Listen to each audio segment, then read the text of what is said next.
paz do Senhor, meus queridos irmãos, tudo bem com você? Seja muito bem-vindo mais uma vez ao nosso canal EBD, Palavra de Vida para você. Eu sou o professor Edson e juntos nós estamos estudando neste terceiro trimestre de 2023 a revista que tem como tema A Igreja de Cristo e o Império do Mal. Como viver neste mundo dominado pelo espírito da Babilônia.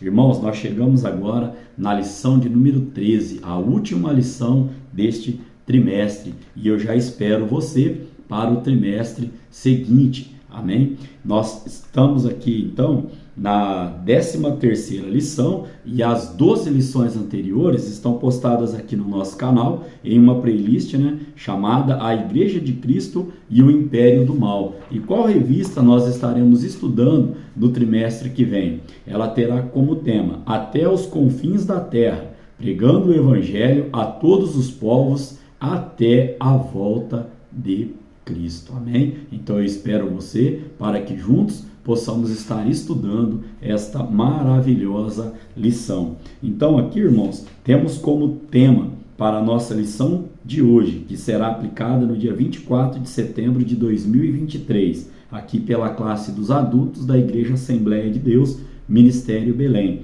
Temos como tema, então, o mundo de Deus no mundo dos homens. Olha só que tema interessante, e importantíssimo para nós estarmos estudando nesta ocasião. Nós vamos aprender que só existe um caminho, como nós comentamos na lição anterior, Jesus Cristo ele vai dizer, eu sou o caminho, a verdade e a vida. Então só existe um caminho. O outro caminho é o caminho que leva à perdição. O caminho que leva à salvação é nós aceitarmos Jesus Cristo como nosso suficiente Salvador. Temos como texto áureo para a lição de hoje, Mateus capítulo 1, verso 23, que diz assim, Eis que a Virgem conceberá e dará à luz um filho, e ele será chamado pelo nome Emanuel. E Emanuel traduzido é Deus conosco. Amém? A nossa verdade prática, ela vem dizendo, na dispensação da graça, a igreja deve refletir os valores do reino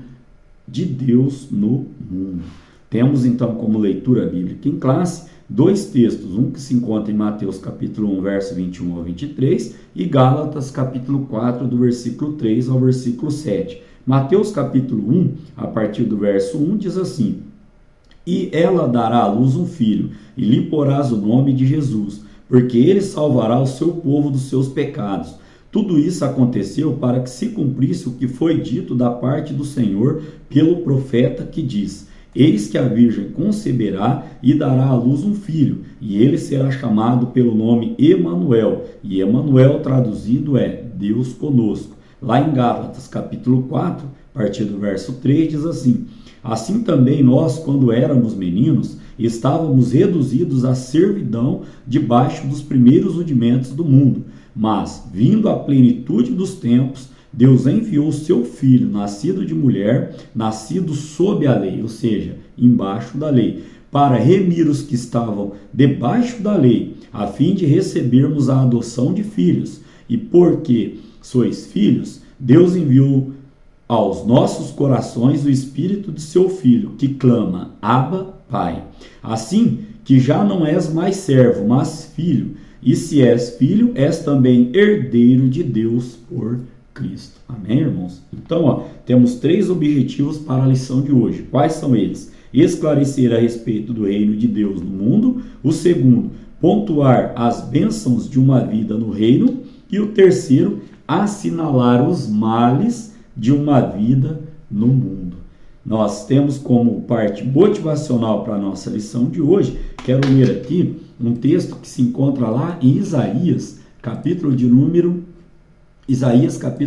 5, no verso de número 20. Olha que texto interessante, do mesmo profeta, que profetizou que Deus daria ao seu Filho Jesus Cristo para nos salvar. Olha o que diz, Ai dos que ao mal chamam bem, e ao bem mal, que fazem das trevas luz e das luz trevas, e fazem do amargo doce e do doce amargo. Então, a nossa motivação aqui é saber o quê? Que que os valores do reino de Deus, eles são contrários, eles são opostos aos valores do mundo. E desta maneira, né, o que nós temos que ter? Domínio próprio, honestidade, sinceridade, compromisso conjugal, que fazem parte desses valores que Jesus Cristo nos ensinou através da sua palavra, ou seja, que estes são valores que manifestam, né, a ética do reino de Deus em nossa vida.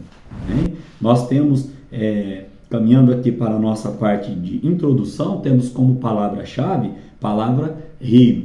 Então, irmãos, nesta lição que encerra o atual trimestre, estudaremos a respeito da implantação do reino de Deus no mundo, do contraste entre quem vive sobre a égide. O que significa a égide? Significa o quê? Proteção, significa amparo do mundo, né, deste reino, e os que vivem de acordo com os valores, né, do mundo. Então vamos ter aqui um contraste, né, lá em Sermão da Montanha, Mateus capítulo 5, 6 e 7, nós vamos ver os valores que devemos ter do reino de Deus e quem vive aqui sobre o amparo, sobre a égide deste mundo, né, que jaz no maligno. Então aqui o propósito é lembrar como Deus age para habitar conosco e reforçar que, embora vivamos grandes desafios, o reino de Deus permanece agindo no mundo por meio da igreja. E a igreja somos nós. Eu sou igreja, você é igreja, nós somos igreja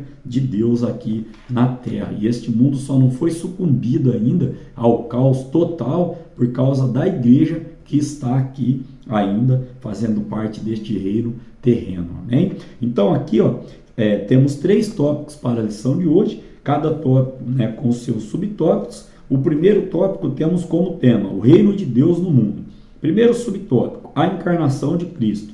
Mateus, né, o evangelista Mateus, assevera que a profecia messiânica se cumpriu no nascimento de Jesus. Vamos ler 2 referências bíblicas. A primeira, lá em Isaías, capítulo de número 7, no verso de número 14, onde o profeta, ele anunciou: portanto, o mesmo Senhor vos dará um sinal, eis que a Virgem conceberá e dará à luz um filho, e chamará o seu nome Emanuel. E olha lá em Mateus, capítulo de número 1, do verso 21 e o verso de número 22. Vamos estar lendo aqui.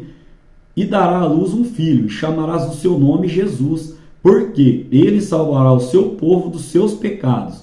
Tudo isso aconteceu para que se cumprisse o que foi dito da parte do Senhor pelo profeta, que diz: eis que a Virgem conceberá e dará à luz um filho, e chamá-lo-ão pelo nome de Emanuel, que traduzido é Deus conosco, como nós lemos lá na leitura bíblica em classe. Essa concepção, então, irmãos, ela se deu pelo Espírito Santo no ventre da Virgem Maria. Assim, no tempo determinado, Cristo se fez homem. Olha como o apóstolo Paulo relata isso, né, lá em Gálatas, capítulo 4, no verso de número 4. Temos várias referências bíblicas hoje, né, para que possamos embasar e enriquecer a nossa lição. Mas, indo à plenitude dos tempos, Deus enviou seu Filho, nascido de mulher, nascido sob a lei, ou seja, debaixo da lei, como nós também lemos lá na nossa leitura bíblica em classe. O ponto 2, antes de ir para o ponto 2, irmãos, gostaria de fazer um comentário sobre profecia. Nós já estudamos aqui na escola dominical que a profecia ela tem 3 fontes: Deus, né, o homem e o inimigo de nossas almas. Quando é de Deus, irmãos, se cumpre. Quando é do homem, debaixo da ordem, da ordenança de Deus, Deus honra. Agora, do inimigo não vem coisa boa. O que eu quero frisar aqui? A profecia, irmãos, ela nunca vai contradizer. Grava isso no seu coração. A profecia nunca vai contradizer a Bíblia, porque a Bíblia é a boca de Deus falando. Então, Deus não vai profetizar contra a sua palavra, em oposição à sua palavra. Então, quando as pessoas chegam para você e entregam uma profecia, vá para a Bíblia, consulte. A Bíblia diz que as pessoas perecem, né, por falta de conhecimento. Que conhecimento? Da palavra do Senhor. Então, te entregaram uma profecia, vá para a Bíblia, Não precisa de discussão, contenda, encrenca, nada disso. Mas vá para a Bíblia e consulte se aquilo está em concordância com a palavra do Senhor. Este é o ponto que nós temos que ter pautado na nossa vida. Me entregou uma profecia? Creio em profecia? Creio sim, irmãos. Deus já me usou alguma vez para tanto profetizar quanto para receber profecia. Mas eu vou consultar a Bíblia, porque a Bíblia é o nosso manual de fé e de conduta. Volto a dizer, a palavra do Senhor, ela não entra em contradição, né? Não existe profecia contra, né, que vá contra o que está escrito na palavra do Senhor. Então, caminhando agora para o segundo tópico, né, o ponto 2 diz assim: a mensagem do reino. Qual era a mensagem do reino? Mensagem do reino aqui, irmãos, é o apelo ao arrependimento. Vamos ler Mateus capítulo 3, no verso de número 2. Várias referências nós temos aqui, para embasar a nossa lição de hoje. Mateus capítulo 3, no verso de número 2. Os irmãos sabem, né, que após, né, a tentação de Jesus Cristo ali no deserto, ele iniciou o seu ministério. E qual é ainda hoje a mensagem do Evangelho para a nossa vida? E dizendo, arrependei-vos, porque é chegado o reino dos céus. Esse aqui foi o quê? Uma fala, né, de João Batista, que antecedeu Jesus Cristo pregando essa mesma mensagem. E ainda hoje, olha só, o que tem que impactar essa mensagem na nossa vida? O que significa a palavra grega metanoia? O que significa metanoia? Mudança de mente, mudança de comportamento, mudança de atitude. A nossa batalha, irmãos, começa na mente. Tudo começa ali na mente. Aí da mente, vamos falar assim, enraizou, desce para o coração e é executado. Então, uma mente saudável, uma mente cheia da palavra do Senhor, é um campo de batalha fortalecido. Eu ouvi esses dias, né, que para nós enfrentarmos o nosso inimigo, nós temos que ter 3 condições. Primeiro, nós temos que saber onde o nosso inimigo está. Segundo, temos que saber quem é o nosso inimigo. E terceiro, nós temos que saber as armas que o inimigo usa. E quem é o nosso inimigo? O inimigo é aquele que tenta, né, tirar nós da presença do nosso Deus. É o inimigo de nossas almas. Então aqui, qual é a mensagem? Arrependei-vos. Olha lá, vamos ainda concluir aqui este subtópico, trazendo o que o autor pontuou. Somente o arrependimento e a fé na obra expiatória e redentora de Cristo podem restaurar o pecador diante de Deus. Vamos lá ler Atos capítulo 3, no verso 19. Olha que mensagem linda ainda a respeito de arrependimento. Olha só o que a palavra do Senhor nos diz aqui, Arrependei-vos, pois, e convertei-vos, para que sejam apagados os vossos pecados, e venham assim os tempos do refrigério pela presença do Senhor. Então, aquele que vive fora do arrependimento, fora da palavra do Senhor, infelizmente ainda vive uma vida sem paz de espírito, como nós estaremos lendo aqui um pouquinho mais para frente na revista. Então, irmãos, o subtópico de número 3 vai falar sobre os valores do reino. Mateus capítulo 5, verso 6 e verso 7, olha o que a palavra do Senhor nos ensina aqui, Cristo revela a ética moral do reino, onde destacam-se, eu grifei aqui para os irmãos, controle da ira, fuga da imoralidade sexual, casamento indissolúvel, honestidade no falar, o não revidar as ofensas. Aqui também uma referência bíblica lá em Colossenses capítulo 4, verso 6, que diz assim, que a nossa palavra tem que ser agradável, temperada com sal, para que saibamos como responder a cada um. Então aqui ainda, a esmola, a oração, o jejum, a partir de um coração sincero, o não julgar os outros, o alerta sobre os 2 caminhos. Que 2 caminhos? Aqueles que nós destacamos lá no início da aula. O caminho que leva à salvação, onde a porta é estreita, e o caminho que leva à perdição, onde a porta é larga. E Jesus Cristo diz, eu sou o caminho. Então, o homem pode até considerar este segundo caminho da perdição, mas o caminho para a vida eterna é somente em Cristo Jesus. advertência contra os falsos profetas, exortação para a prática dos valores do reino de Deus, né? Então, neste sentido, o Sermão da Montanha, ali, capítulos 5, 6 e 7 de Mateus, ele nos leva aqui a uma vida de perfeição em Cristo, nos convida a priorizar o reino de Deus e a sua justiça. Olha lá Mateus capítulo 6, verso 33, que o povo, a maioria das pessoas interpretam esse versículo aqui, mudando o contexto dele. Mas, na verdade, irmãos, é simples de entendermos. Olha o que diz a palavra do Senhor. Mas buscai primeiro o reino de Deus e a sua justiça, e todas estas coisas vos serão acrescentadas. E todas essas coisas aqui, não é as demais coisas como muitos dizem. Todas essas coisas é o quê? É comida, vestimenta, e bebida. É o que diz no verso 32.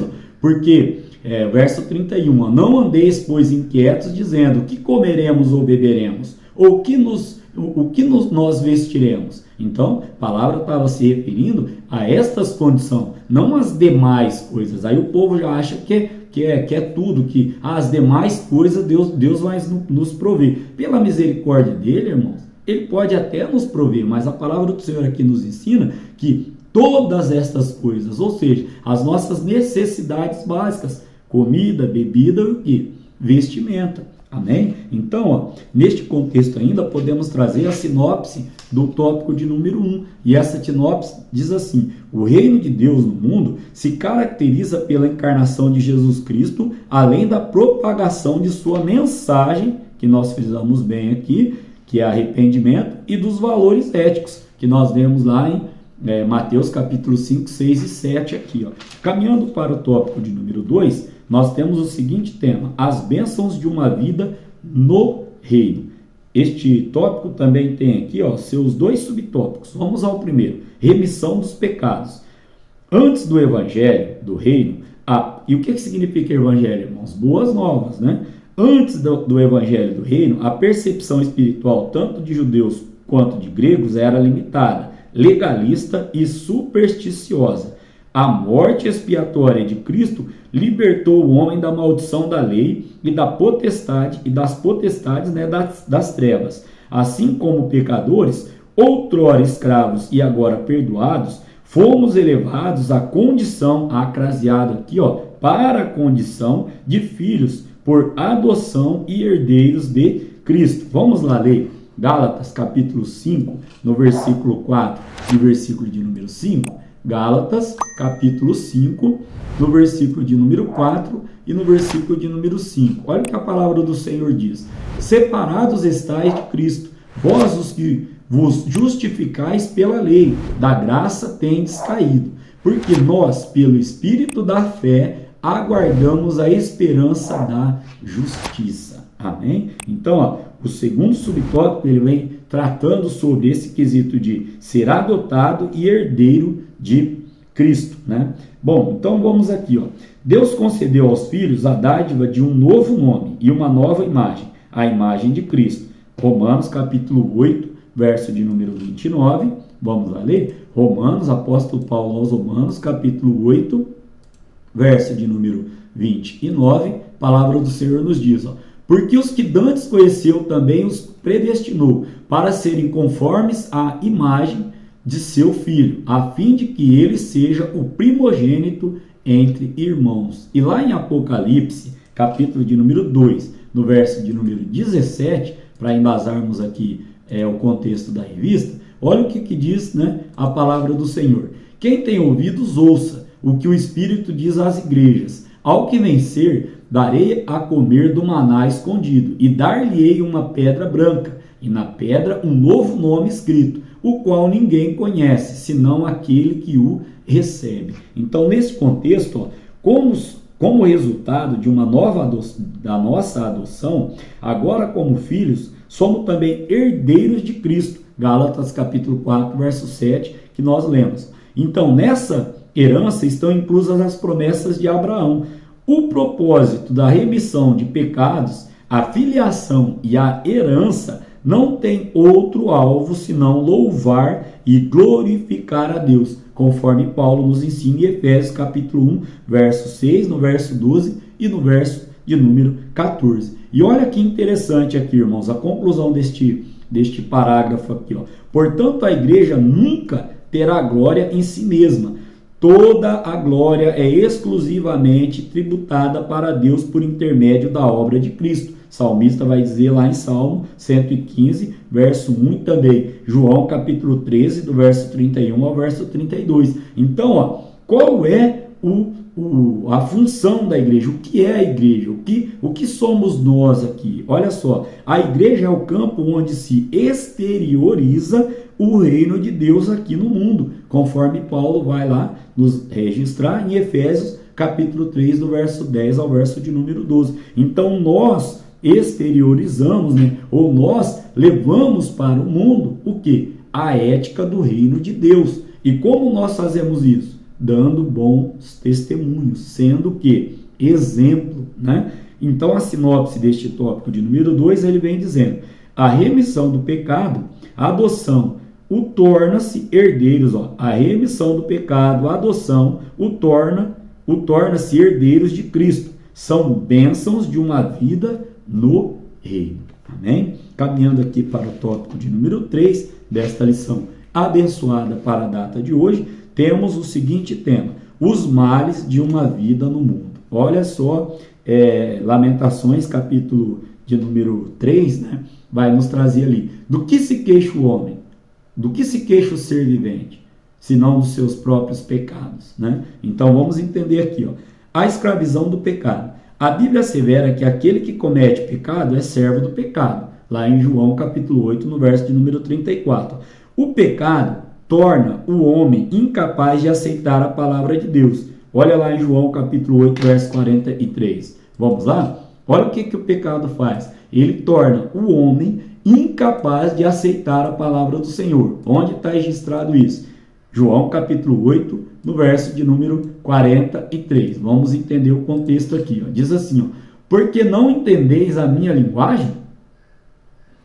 Por não poderdes ouvir a minha palavra. Jesus Cristo dizendo aqui, né, nesse contexto. E lá em João 14 ele diz assim, ó: eu sou o caminho, a verdade e a vida. Né? Então, por que as pessoas, né, que são escravas do pecado, né, escravas das atitudes carnais, elas não conseguem por si só se libertar? Porque elas estão escravas deste sistema de carnalidade. E a palavra do Senhor nos assevera. Por que não entende a minha linguagem? Por que você não entende aquilo que eu falo? Por quê? Porque você não pode ouvir a minha palavra. E a palavra é libertação para a nossa vida. Então, ó, nesse contexto, ó, subjugado pela carne, o pecador se entrega a desonestidade, injustiça, glutonaria, álcool, nicotina e demais vícios. É o retrato de uma vida, como nós citamos no início da aula, miserável, sem paz de espírito, que trilha o caminho das trevas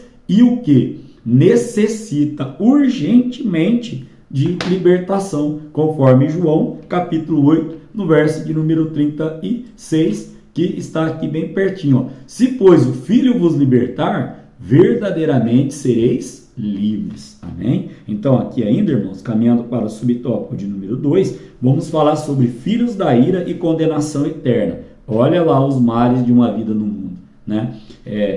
Ou nós passaremos a nossa eternidade com Cristo, ou nós passaremos ou nós não teremos a nossa eternidade com Cristo. E onde nós escolhemos isso? Aqui em vida. Olha o que esse subtópico traz. Ó. As inclinações carnais, a impureza, a avareza, a idolatria, entre outros, resultam na ira de Deus sobre os filhos da desobediência. Lá em Efésios capítulo 5, no verso 3 ao verso de número 6. Ó. Quem não entrega sua vida ao Salvador é condenado porque se recusa a crer, abre aspas, no nome do unigênito de Deus. João capítulo 3, no verso de número 18. Olha lá, vamos dar uma olhadinha. João capítulo 3, no verso de número 18, né? Pertinho do textuário da Bíblia, que é João capítulo 3, verso 16, ó, diz assim, ó, no verso 18: quem crê nele não é condenado, mas quem não crê já está condenado, porque não crê no nome do Filho do unigênito, Filho de Deus. Porque não crê no nome do unigênito, Filho de Deus. Palavra do Senhor para a nossa vida. Assim o pecado da incredulidade é o clímax, ou seja, o apogeu, ou seja, o ápice da rebeldia que resiste à salvação ofertada em Cristo, conforme, né, podemos ver lá em Lucas capítulo 7, verso 30 e também Atos capítulo 7, no verso de número 51. Assim sendo, somos exortados, abre aspas, aquele, porém, que perseverar até o fim, este será salvo. Mateus capítulo 24, no verso de número 13. A sinopse deste tópico de número 3, ele vem trazendo a escravidão do pecado, a ira e a condenação eterna são elementos dos males de uma vida no mundo. Então, aquele que faz, né, o que quer e aquele que vive na incredulidade, ali nas obras da carne. Paulo, ele traz ali, né, as 16 obras da carne, a qual nós citamos algumas aqui. Aqueles que optam por este caminho, olha o que vai acontecer, irmãos. Nós vemos aqui, ele não crê, né? Ele não crê no quê? No Evangelho. Ele não crê na morte salvífica. Ele não crê que Cristo morreu para salvar, para nos dar a salvação, a vida eterna. Então a palavra do Senhor diz, porquanto não crê no nome do unigênito, Filho de Deus. Então, já está condenado, né? Então, a conclusão da nossa lição de hoje, os judeus aguardavam um reino literal para libertá-los da opressão política, social e econômica. Cristo os corrigiu e afirmou que o reino de Deus não vem com aparência exterior, lá em Lucas capítulo 17, verso 20. Isto é, não seria terreno, mas espiritual. O reino literal ainda será implantado. Neste aspecto, Cristo veio para resgatar o homem do pecado. Isso requer arrependimento, como nós já lemos aqui no decorrer da nossa revista, e fé no sacrifício da cruz. Os que recusam a ética e a moral do reino são condenados à morte eterna. Assim, os valores cristãos devem ser observados pela igreja, cuja missão é anunciar o reino de Deus no mundo dominado pelo império do mal. Só frisando aqui, irmãos, deixa eu ver se eu encontro. Na lição anterior, nós estudamos aqui, que nós temos, né, como igreja do Senhor, 3 responsabilidades. Qual é?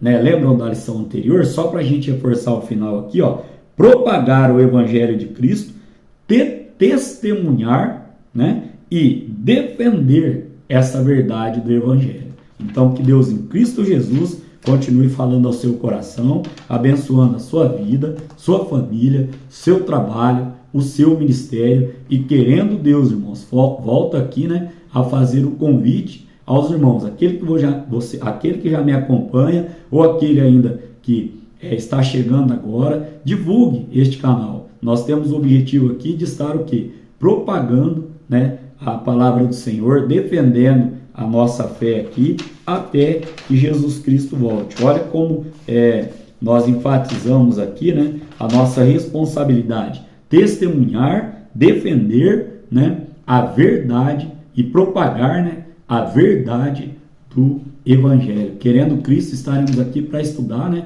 a lição do 4º trimestre, que vou repetir o tema, até os confins da terra, né, e vou deixar aqui aberto, né, uma vírgula, para nós continuarmos esta propagação através aqui do nosso canal e dessa revista Pela Misericórdia de Cristo, pregando o Evangelho a todos os povos, até a volta de Cristo. Que Deus em Cristo Jesus vos abençoe. Amém?